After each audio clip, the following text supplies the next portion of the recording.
Assalamualaikum Buya. Waalaikumsalam warahmatullahi wabarakatuh. Saya meminta masukan dari Buya. Saya seorang perempuan berumur 25 tahun. Orang tua saya sudah bercerai. Ibu saya menikah lagi dengan seorang laki-laki yang saya tidak setuju karena laki-laki tersebut lalai dalam beribadah. Tidak pernah membantu pekerjaan ibu saya di rumah, sedangkan ibu saya pun membantu perekonomian keluarga.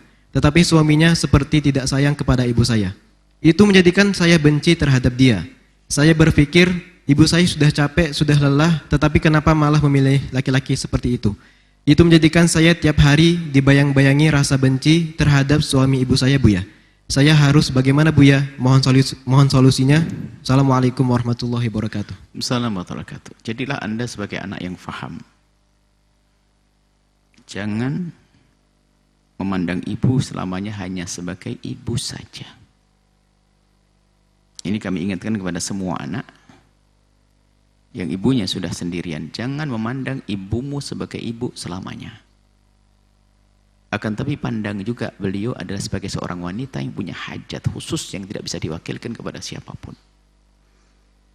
Mungkin bagi ibu Anda yang bertanya, dia jauh lebih aman di hadapan Allah punya suami seperti itu daripada tidak punya suami. Anda tidak pernah berpikir sisi ini barangkali. Apakah dulu Anda pernah diskusi dengan ibu Anda untuk mendapatkan pasangan yang baik dengan ibu Anda? Ada sebagian orang, seorang anak dengan egonya, ibu pokoknya setelah ayah meninggal tidak boleh menikah sampai kapanpun. Loh, Anda tidak bisa melarang. Karena beliau adalah seorang wanita, manusia normal yang punya hajat yang tidak bisa diwakilkan kepada siapapun. Dolim seorang anak seperti itu. Sama seorang anak punya bapak, nggak boleh menikah seumur hidup. Bukan seperti itu. Adapun ayah yang setelah meninggal dunia, husnul khotimah, surga. Mantan istrinya kalau memang punya hajat, kalau tidak hajat gak usah dipaksain, karena sebagian wanita setelah suaminya meninggal dunia, dia bisa lebih khusyuk dalam mengurusi anak-anaknya, ada. Tapi di saat ada tanda, ada hajat ke sana, seorang anak tangga, bahkan sampai dalam hukum fikih, kalau kita anak laki-laki wajib menikahkannya kok, mencarikan pasangan, mengurusinya kok. Artinya Anda pernah tidak ada berpikir tentang kebutuhan yang satu ini? Mungkin ibu Anda, ibunda Anda merasa capek dengan kerjaan, nggak ada masalah. Yang penting yang satu itu mendapatkannya. Karena apa? Ini urusan fitrah manusia. Dan itu bukan aib seorang punya syahwat itu.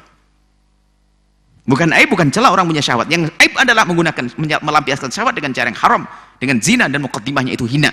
Tapi kalau dengan halal tidak.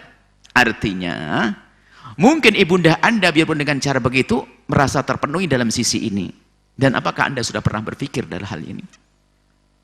Maka Anda tidak perlu menanamkan kebencian di hati Anda kepada ayah Anda, ayah tiri Anda, akan tapi Anda sambung, Anda menjadi juru dakwah, ajak agar ayah Anda menjadi sholat ibadahnya benar bagaimanapun sudah jadi suami buat ibunda Anda. Agar menjadi, bahkan kalau perlu bagaimana ayah itu bisa muliakan ibunda Anda. Caranya apa? Beri penghargaan kepada ayah tersebut agar tersanjung, agar merasa senang, agar nyaman. Sehingga yang nyaman setelah itu siapa? Ya ibumu dong. Mengabdi kepada ibu tidak harus secara langsung, akan tapi dengan seperti itu. Mungkin Anda sapa yang baik, bahkan mungkin karena dia orang tidak mampu, Anda beri hadiah kepada ayahmu. Atau mungkin dia tidak bisa kerja, kasih uang biar ngasih kepada ibumu, sehingga ibumu tambah sayang, ditambah sayang. Bukan dengan egois ya, bukan hanya dengan kecemburuan-kecemburuan yang tidak dibarengi dengan syariat, tidak dibenarkan. Jadi kita tidak tahu karena itu mungkin hajat beliau, cuma hajat. Dan mungkin beliau ingin memilih yang terbaik tapi belum bisa mendapatkannya. Setelah masuk dalam naungan seorang laki-laki juga tidak mudah untuk meninggalkannya. Karena apa? Dalam pikiran beliau mungkin kalau aku meninggalkan dia, apakah ada penggantinya nanti? Mungkin dia tidak ngasih nafkah bagi saya, masih menguntungkan daripada sudah tidak ngasih nafkah zahir, batinnya pun saya nggak dapat. Mungkin dia berpikir begitu. Sebab mungkin wanita seperti ibunda Anda butuh dua. Butuh nafkah zahir sama nafkah batin.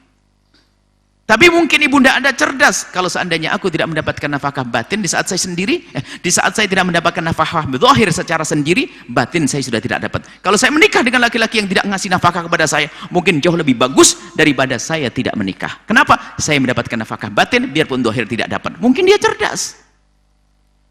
Kita perlu menggunakan pikir kita untuk merenungi nasib orang-orang yang seperti itu. Kalau tidak kita pikir begini, akan terbuka perzinaan. Banyak ada wanita yang dilarang oleh anaknya menikah dan dia tidak menikah.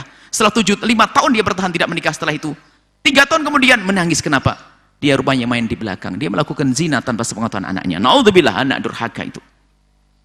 Anak durhaka. Jadi kami himbau kepada Anda, baik-baiklah dengan Anda punya tugas. Apa tugas Anda? menjadikan bapak tiri Anda adalah orang soleh. Adapun urusan pekerjaan, Anda ajak diskusi, Abah, ayo kita kerja bareng-bareng. Anda ajari kerja. Apa yang terjadi saat itu? Anda akan bahagiakan ibunda Anda. Kenapa? Anda telah menyenangkan suami ibunda Anda. Istimewa, tidak perlu kebencian, tidak ada gunanya. Kebencian tidak akan merubah menjadi baik. Akan tapi cinta yang Anda berikan justru akan merubah, menjadikan bapak tiri Anda menjadi baik. Insya Allah, baik-baiklah, jangan benci, dekatlah, dan damailah. Setelah itu Anda akan menemukan kebahagiaan di dalam keluarga ibunda Anda, ayah tiri Anda, dan di diri Anda sendiri. Karena apa? Anda sudah memangkas kebencian serta kedengkian. Wallahu a'lam bishawab.